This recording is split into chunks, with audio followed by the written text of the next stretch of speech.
Quand l'opposition cherche à faire taire l'évangile, Dieu ne recule pas. Au contraire, il remplit son peuple du Saint-Esprit, qu'il parle avec courage, qu'il témoigne de Jésus et que son plan avance quoi qu'il arrive. Si je devais te donner une phrase qui organise tout ce passage, ce serait ça. Dieu fait avancer son plan de salut par la puissance du Saint-Esprit à travers des témoins fidèles, même au cœur de l'opposition. Regarde la scène. Tout commence par quelque chose de beau. Un homme boiteux de naissance est guéri. Un miracle visible, public, incontestable. Et Pierre ne garde pas ça pour lui. Il explique clairement que ce n'est pas par sa propre force, mais par le nom de Jésus. Celui que les autorités ont rejeté, crucifié et que Dieu a ressuscité.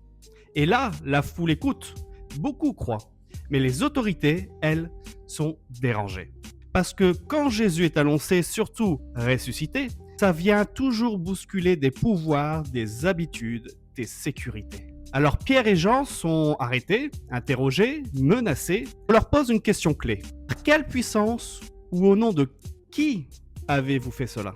Et là, le texte te dit quelque chose de fondamental. Pierre étant rempli du Saint-Esprit, il parle avec une assurance incroyable. Il ne négocie pas, il ne dilue pas le message, il dit clairement « C'est au nom de Jésus-Christ que vous avez crucifié et que Dieu a ressuscité ». Il va encore plus loin. Il n'y a de salut en aucun autre. Voilà, l'explication est là. Le courage chrétien ne vient pas d'un fort caractère ni d'une personnalité extravertie. Il vient du Saint-Esprit. Quand l'Esprit remplit, la peur recule. Quand l'Esprit agit, la vérité sort, même si elle dérange. Et l'illustration est frappante. Les autorités voient bien que Pierre et Jean sont des hommes sans instruction particulière, mais ils reconnaissent qu'ils ont été avec Jésus. Ce n'est pas leur diplôme qui impressionne, c'est leur assurance. Et surtout, il y a cet homme guéri debout devant eux. Impossible de nier ce que Dieu a fait. Quand Dieu agit dans une vie, même les opposants les plus durs sont embarrassés. Alors ils choisissent la menace. Ils interdisent de parler au nom de Jésus. Et là, Pierre et Jean répondent quelque chose qui traverse toute la Bible. Il faut obéir à Dieu plutôt qu'aux hommes. En d'autres mots, on vous respecte, mais notre loyauté première est pour Dieu. Et on ne peut pas se taire sur ce qu'on a vu et entendu. Et maintenant, écoute bien l'application pour toi aujourd'hui. À quel moment tu ressens cette pression de te taire? Pas forcément avec des menaces officielles, mais avec des regards, des moqueries, une atmosphère qui te fait comprendre garde ta foi pour toi. Ce texte te rappelle que suivre Jésus implique parfois un choix clair. Obéir à Dieu plutôt qu'au regard des autres. Une fois relâchés, Pierre et Jean rejoignent la communauté. Et là, ce passage devient magnifique. L'Église ne panique pas. Elle ne cherche pas à une stratégie politique. Elle prie. Et elle commence par reconnaître qui est Dieu. Le Créateur, le Souverain.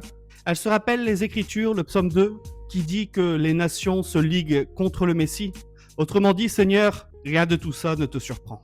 Ils reconnaissent que même l'opposition fait partie d'un plan plus grand, que Dieu reste souverain, que ce que les gens ont voulu faire contre Jésus, Dieu l'a utilisé pour accomplir le salut. Puis vient la demande, Seigneur, donne à tes serviteurs d'annoncer ta parole avec pleine assurance. Ils ne demandent pas une foi confortable, ils demandent du courage. Ils demandent que Dieu continue d'agir par des signes, non pour leur gloire, mais pour que le nom de Jésus soit honoré. Et Dieu répond, le lieu est secoué. Ils sont tous remplis du Saint-Esprit et ils annoncent la parole avec hardiesse. Tu vois, la résolution du problème n'est pas il n'y a plus de menace. La résolution, c'est il y a plus de puissance. Dieu ne retire pas toujours l'épreuve, mais il donne ce qu'il faut pour la traverser fidèlement. Quand tu fais face à la peur, à la pression, à l'opposition, la première réponse n'est pas la fuite ni le silence, mais la prière.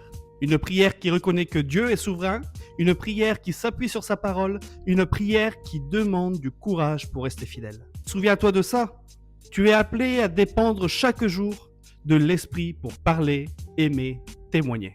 Pour conclure, quand l'opposition cherche à faire taire l'Évangile, Dieu n'est jamais pris dépourvu. Il accomplit son plan, il remplit son peuple, il élève le nom de Jésus. Et il t'invite toi aussi à ne pas te taire, mais à marcher dans cette hardiesse qui vient de l'Esprit. Pour que Jésus soit connu aujourd'hui encore jusqu'aux extrémités de la terre.